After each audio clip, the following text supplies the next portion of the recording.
So I love this gospel because I can just imagine that this young man, Jesus, walks into a synagogue, a temple, the neighborhood boy walking in and basically taking over, saying all that you've read about God, all that we've been praying about from the Old Testament, well, here it is, in the flesh. I mean, it was daring, it was bold, it was scandalous, and it was provocative. And I love, of course, the ending. He walks right through the crowd, right? So I wonder, where did this boldness come from Jesus? I think we think, oh, well, he was divine, so God, just layered it on him from the beginning. I don't think so. I think Jesus really had to grow into his own boldness and his own voice. I can imagine, working in the solitude of a carpentry shop. That kind of type of work where he would be focusing his mind on the shape of the wood, and yet perhaps in a deep kind of prayerful presence in that work. A few years ago, well, maybe last year actually, they built a new museum in Washington, D.C. called the Bible Museum. And I had a friend of mine, she said, oh, I want to go see the Bible Museum. I'm like, oh, really? Okay. So we went to the Bible Museum, and they had a reenactment of Nazareth, and it was kind of interesting. I've been to the Holy Land, but there was something about this reenactment, this kind of rethinking Nazareth. It was small, it was small and very simple. And there was something about the space of that reenacted Nazareth in comparison to the busy streets of Washington, D.C., that I found very interesting. There's something about space in Nazareth and the space of that carpentry shop. I think that allowed Jesus to come to that deep center within him, that deep, in a sense, experience of Abba, of God, of outpouring compassion and love.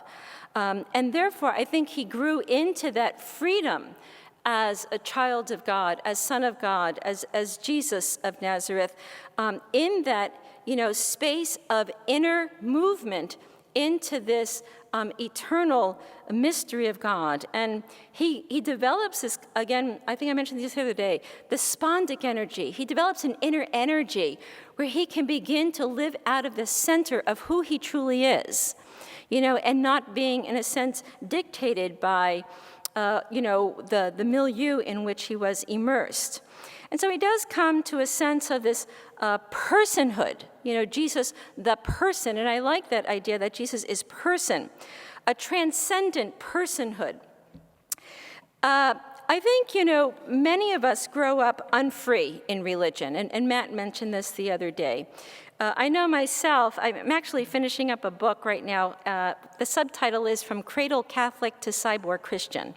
And as I think of my own life, growing up in the 60s and 70s, and I was a child of the 70s mostly.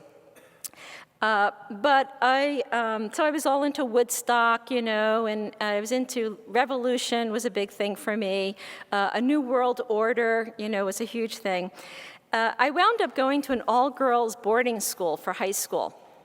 And while I was there, I was not a candidate for religious life, I can tell you that. I was, we hope she makes it through the 4 years here. I was a very good student, but I was a prankster. And I spent most of my 4 years wondering how I could really upset the nuns and turn the school upside down. So I think I've had a revolutionary spirit in me for a long time. But in my senior year there, we were not far from West Point. And I was invited to a dance at West Point. And I was, there on Friday night, and we had what was called the novitiate, where the novices, in training, the nuns in training were sort of housed. It was a beautiful Tudor home. And that Saturday morning, a huge fire broke out in Cotswold, in this beautiful home. And it was a 10-state alarm. It was a huge fire. It was an electrical fire, and it was burning to the ground. And I was caught up in that fire. because I had to make sure the novices were out. They had lost all their clothes, all their possessions. We were running back and forth trying to find them some things, from the fire. That evening, I was getting ready for this dance at West Point, and I was actually under a sink washing my hair, believe it or not, and I felt this power of God's love invade me. It was like being grasped. And it was such a profound experience that when I stood up out of the sink, I knew something so radical had changed in my life, and I couldn't put words on it. As it went out, I went to the dance at West Point, of course, and I met this strapping cadet, and I'm like, how do I get rid of this guy really quickly? Because I need to straighten out my life here. But there's something, when God, there's a moment in our lives, when we're not controlling them, where God can really come in and kind of pull our hearts, in a particular way, in a profound way. So to make a long story short, I wound up, after getting a PhD in pharmacology, really 4 weeks later, entering it's a really strange story, believe me, entering a very traditional Carmelite monastery. I was a revolutionary of the 70s and then a radical traditionalist, because the only thing I knew was really the nun story, the sound of music, and and my idea of the nun was, in the full habit, praying to God. And then I read Thomas Martin's 7-Story Mountain, and I said, that's it. I want to live in the desert, give all to Christ, and just. So I entered this monastery where there was basically 2 seats in the parlor. They wore a long brown habit. This is 1984. And I said, that's the life for me. So I entered this monastery, and it was great. You're always on a honeymoon period the first year or so. Everything is novel. It's beautiful because there's nothing on the walls and nothing on the floors. And, we were shoeless, so we wore just sandals in the winter. I was always freezing. I was always tired. And the beauty of it was that the monastery had a milieu. It was like a greenhouse for God, you lived and breathed God. That's all we did. It was really work and prayer. And now, I never did anything except for push a pen. And I found myself in the bakery, lugging 50 pounds of flour and, moving tons of rocks. I was with these Ukrainian women. They were like, from Winnipeg, and I'm from New Jersey, with little bones. And I'm like, okay, this is a nightmare, So I prayed. I learned prayer really quickly there. But I really think what is it about the monastery that really bothered me was the fact that, first of all, everything was so focused beyond us. It was all about God, beyond us, God above. The emphasis was on the spiritual, and the material or the bodily was to, in a sense, be negated or just subjugated. And so, we wore a long habit so we could cover the body. So it's not a distraction to our otherwise spiritual lives. We were vegetarian because we were told eating meat incites the passions. I'm like, oh, give me a hamburger, please, So I really I didn't know anything about Platonism or Neoplatonism. I was really completely illiterate at that point, but I knew something was not quite right. There was a spiritual elitism here, and that Matt has talked about, quite often, this spirit over the body, sex, body, woo, no way, it's all like downward. It was Augustine all the way down. And so I thought, and power, oh my God. The monastery is run totally. So the word patriarchy does not apply to men. It applies to a principle of power. And women put power into a structure with women. Oh my Lord. They just, the Mother Prioress just ran away with that one. All this to say, it was like the Shawshank Redemption. I was in the garden patch wondering how I could build a tunnel that would sort of get me out through the cloister wall onto the other side. Luckily, the Holy Spirit, and to even just to put a PS here, I actually buried all my degrees under the altar because I was so impressed by Saint Therese and her holy oblation to God. I thought I'd give this a try, and God said it'll be a movable altar, so you don't have to worry, you'll get them back, with interest, by the way. You'll get another degree. So I want to say this, that, God does have a real great sense of humor. God takes things lightly in this unfolding of life. Don't get too weighed down. But on the other hand, we do have to be serious about the fact that there's something about Christianity, and I think we could all relate to this, where we grew up in a religion that the body and materiality was relegated to second-class state. It was a second-class thing. And it was all about, prayerfulness, purity of heart, purity of mind. Oh, my God, we lived in these little narrow confines. It was like going through the Lincoln Tunnel over and over again, Make sure you stay in your lane so you can get to heaven. And yet, you look at Jesus, and he's anything but a Lincoln Tunnel guy, right? He's all about, he's about a wide road, but he's about let's cross boundaries here because, it's not about staying in your lane, although you do need to stay in your lane when you drive here. It's about a spaciousness, right? Jesus had a spaciousness that allowed him to stand up and have a voice that would, in a sense, break boundaries of, boundaries that had become fossilized in a certain way. And that's what happens. These boundaries become fixed. And we say, you can't cross this boundary. No way, Jose. God is going to punish you, blah, blah, blah. And Jesus is like, hey, the Spirit of the Lord is upon me. And they were shocked, right? They were just like, this is just unbelievable. I can't believe this guy is saying this. And yet, I think that's what a cyborg is. A cyborg is a modern term. It really just connotes a boundary crossing, or what we call a hybridization. That nature is not fixed. There's nothing fixed about us. This church isn't fixed. We're not fixed. There's no fixed path to God. It is, in a sense, the permeability of nature in its openness to that fullness of life in God. And so there is a place for speaking, for resistance, for standing up for what is not just, so that life can become more just in this openness to the fullness of God.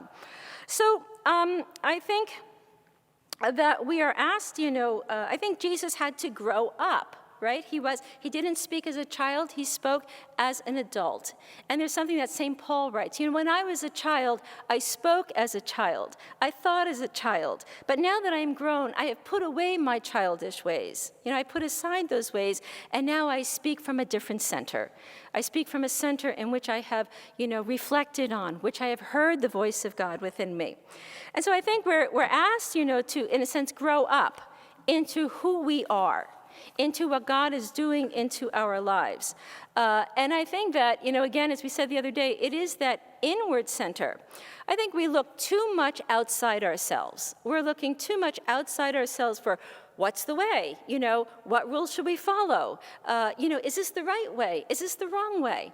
And in a sense, I think we know already within us. There is something about our inner hearts.